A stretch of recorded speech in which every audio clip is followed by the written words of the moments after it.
time, and I will measure the isosceles triangle are maintained or not. Okay, sorry, your voice is a little bit breaking. I couldn't hear all the things that you said, but I can I have an idea that you examined the elbow, you have examined the nerves, which is good thing. This is which is required. Okay. So you have examined this patient. So this patient has a cubitus varus. Did you mention about the carrying angle or not? I couldn't hear it. Yeah, yes, sir. If there is a full extension of the elbow joint, then I will measure the carrying angle. Otherwise, I will just measure the carrying angle on the contralateral side. Contralateral side. Okay, that's good. Okay, so what are the investigation that you are gonna get? So I will get the X-ray of the elbow joint of right side with the lateral view and the X-ray of the. Okay, so So this in is this X-ray, yes, in this X-ray, I can see there is the obvious cubitus varus deformity at the elbow joint, and there is a thickening and irregularity on the lateral part of the distal humerus, and also there is okay, that's fine. How will you what treatment you will offer to the patient? I will first see the functional disability of the patient. If the patient has no functional disability, like the patient can take the elbow, patient can take the hands to the mouth, then I will just wait and watch. Okay, if the patient has a functional disability, then is hindering with the daily activities, then Then we can offer in a corrective osteotomy of lateral closing weight osteotomy. before okay. Okay, so I will give you feedback afterwards. So let's go to the next case. So this is Irfan, can we see the x-rays? Yeah. So this is a third. So is this a short case or talks, Irfan? Short case. Short case. Okay, sorry. So, okay, so this is a 30-year male who has a hip pain for 1 year, has presented to your outdoor. What you can see? I can see this is the epic view of the left hip joint. In this, I can see there is a cystic-like lesion in the femoral head with the and sclerosis of the femoral head. The sphericity of the head is lost. However, the articular joint sphericity is maintained, and I still can appreciate there is some sclerosis in the dome of the dome or roof of the acetabulum. Okay. So how will you examine this patient? How will you examine? Yeah. So any patient who has come Uh, with a hip pathology, what are the things you will examine and what are you looking for? for the any joint, Hip joint, hip for this, joint. so I will start by looking the look, feel, and move. For the Yeah. looking, I will say whether there is any pelvic tilt or not, any leg length, pelvic tilt or not, any flexion attitude or the of the hip and knee, and there is whether there is a increased lumbar lordosis or not. And I will make the patient to sit and squat whether there is a full flexion of the hip and knee. And Okay, I good. will also look from the, and also then I will make the patient to do move for brisk movement. Whether I will see whether what is the type of the gait, and after that I will do a Trendelenburg test. Okay, how will you perform Trendelenburg test? I will basically ask the patient. I will do it from the back. I will put my both fingers in the PSIS and the legal of Venus, and I will at Sorry, the you're doing it from the back or front? I from on the back side on the people of Venus. I will ask the patient to raise the bad. I will ask the patient to stand on the normal leg, and after that I will raise the patient, and after that I will ask the patient to stand on the back foot and bad leg, then raise the good leg. So if Okay. there is a tendon, Trendelenburg test is positive, the good sound leg will sink, sound pelvis will sink down. Okay. Okay, that's good. So you have done the Trendelenburg test. What else you will do? Then If I will do the sober test, sir. okay, how will you perform sober test? Sir, I will mark horizontally at the PSI level, and I will mark 10 centimeter above this and 5 centimeter below this line.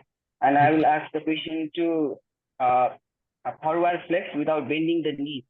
So if there is more than 5 centimeter Very good. displacement, You have done the sober test. Then what else? then after that I will ask the patient to lie on the cot, and I will immediately see from the lateral side whether the lumbar lordosis increase or the attitude of the limb and attitude of the hip and knee and the ankle joint. And I will also see from the lower at the foot level whether there is a shortening or not, and also see the status of the sole. Then Okay, I that's will fine. start with the Yeah. Carry on. then I will start with the seeing the temperature in the groin region, and also see the tenderness in the bony line starting from the previous symphysis along the inguinal ligament up to the ASIS, then all LXS and the PSIS and the GT and the shaft of the femur. And I will check the femoral pulses whether they are comparable or not, and I also see the distal pulses. After that, I will do the sensation and the reflexes of the patellar and patellar joint. Then I will do the moment. First of all, I will I will do the Thomas test. Yeah. How will you do the Thomas test? For the Thomas test, I will see whether if there is increased lumbar lordosis, I will incline my hand between the back of the spine, and I will ask the patient to flex the hip joints, both hip joints, and the contralateral side. Suppose I will ask the patient to keep this right hip joint in the fixed position, and I will advise him to extend the left hip joint. Okay, And good. You have And done. You have. Okay. So just one last thing. Anything else in the examination that would you like to do? Just give me the name. after that, I will do then all the movements like uh, abduction and adduction You and have done the movements. Anything else? I will do the LLB. I will check the Okay. LLB Yeah. of this patient. Okay. Good. Good. Time is up, Irfan. yeah, Okay. sorry, Sorry. this can be talks or short case. Sorry, Salman. But yeah, Okay. we can assess anything from that. Okay. Can we Uh, go to the first case, please? yeah. Okay. Very good. Your confidence is good. Your flow is good. And I'm sorry, there was problem with the voice. I couldn't hear everything very clearly that you said. I think you're using phone at the moment. Anyways, so for cubitus varus, you did all the things that I was expecting that you mentioned about first inspection. You will look for the wasting. You will look for the scar mark. Okay. And then you will in the examination, basically, you will start with the carrying angle first. The carrying angle is very important in the short case of the elbow. This is the thing they look for. Okay, this is the foremost thing that you can't skip. Okay, then you will assess the range of movement of the elbow, and then you will examine the nerves. I think you mentioned about the radial and ulnar both nerves, which is good thing. So you need to, because sometimes they have a ulnar palsy. Okay, tardy ulnar palsy. This is the thing they won't tell you in the examination, or they won't tell you in the scenario. They don't give you a hint. They want you to pick this up. Okay, because if there is a ulnar palsy, the management changes totally. Okay, this is the Yes. good thing that you mentioned about the ulnar nerve.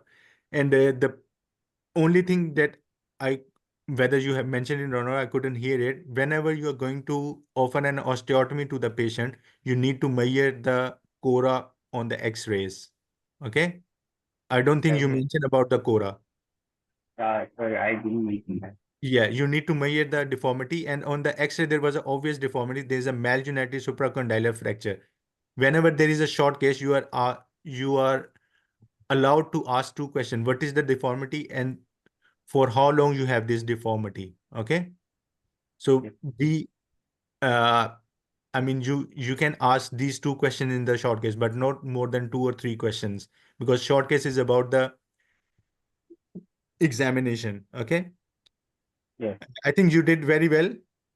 Uh, let's go to the next case. I think Irfan is trying to draw the Cora.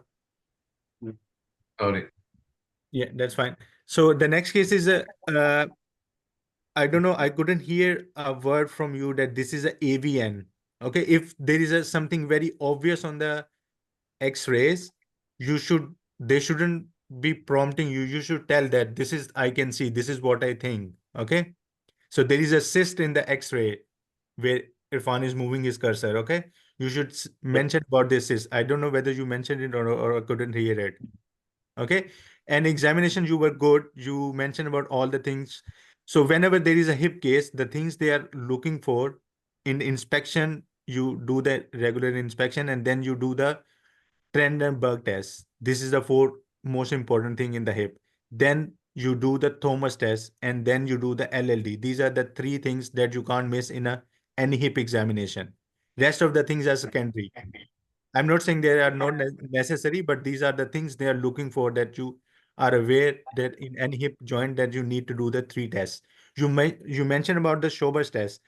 I think Schober's test, I don't know, I may be wrong. I think Schober test is not that much necessary in the hip examination. It's related to the spine rather than the hip. You can quickly screen the spine and see if there is any deformity, if there is any scoliosis, tuft of hairs or anything that will lead you to the hint that there is a spine deformity in this case, which is causing the secondary hip problem. Okay. But good, be systematic, be very fluent like you are at the moment. Okay. And be very quick because the time is very short. You see the 4 minutes here are passing very quickly. So Yes. in exam time even pass more quickly because there is a stress of the exam. Your adrenaline is very high. You don't have a count of the time at that time. So be very quick. Okay. If you see any obvious thing, just state it that this is it and this is what I'm thinking. This is what they are looking for. Okay. Thank you. Yes. Thank you, Salman. So the next candidate is Shafkat Hussain. Shafkat, can you hear me? Uh, yes, sir. All right. Good morning, Shafkat. Shafkat, I'm sorry for the hassle, and I think we need to send another link after this case. So please Mm. look in the WhatsApp group after this. So Shafkat, this is a 10-year-old boy and has an elbow deformity. This is a Tokes case. So what can you see in the clinical photograph and on the X-rays? Sir, in the clinical photograph, I can see the various deformity of left elbow, sir, and Keep hand going. is in Describe the X-ray. yes, sir. Hand is in pronated position, sir. On What one can you see second, on the X-rays? sir. This is the AP radiograph of elbow of skeletally immature patient. I can appreciate there is a malunited fracture of the distal and medial condyle of humerus, sir, and the joint radiocapitular joint is maintained. I would like to have the lateral view as well, sir, to comment on the ulnohumeral joint, sir. All right. And there is So obvious various deformity, sir. right. So we don't have the lateral radiographs, and this is a cubitus varus deformity. What are the causes of cubitus varus deformity? Sir, it can be the supracondylar fracture, then the medial condyle fracture, sir, then overgrowth of the lateral condyle, sir. All right. So how will you manage this patient? Patient's parents are concerned that this patient has this deformity, and they are concerned about cosmesis. So how will you examine and what will you offer to this patient? Sir. I will ask about the hand dominance. Then I will check the functional status, range of motion of elbow, supination, pronation, flexion, and extension. And then the distal pulse as well as the neurological status, especially the ulnar nerve and the radial nerves. And then if there is no functional deformity, then I will counsel the parents that the function of an elbow is okay, so we can continue with that because the surgery is just for the cosmetic, and even after surgery there will be a few cosmetic problem like the lateral bump, and maybe later on this deformity occurs again because the child is still in growing stage. So, what will be possible level of ulnar nerve involvement? Will it be high or low? Sir, it will be low. It will be low. All Sorry, right. high, So high, high. For ulnar nerve, it will be high, that's sir. all right. So what is ulnar paradox? Sir, when the ulnar palsy is at higher level, the clawing in the fingers is less. And when the ulnar nerve palsy is at the wrist level, then the clawing in the fingers is more, sir. What is cora? Uh, Sir, it's the uh, center of rotational axis. We draw the anatomical axis and where it intersect, uh, that is called cora, sir. And how will you manage this patient if you are going to do the surgery? Sir, I will draw the cora, sir, and then I will check the angle. The bisector line is usually that in this case I can see that it will be usually at the cora, sir. So I will offer the lateral close wedge osteotomy, and the degree of correction will be the 10 degree will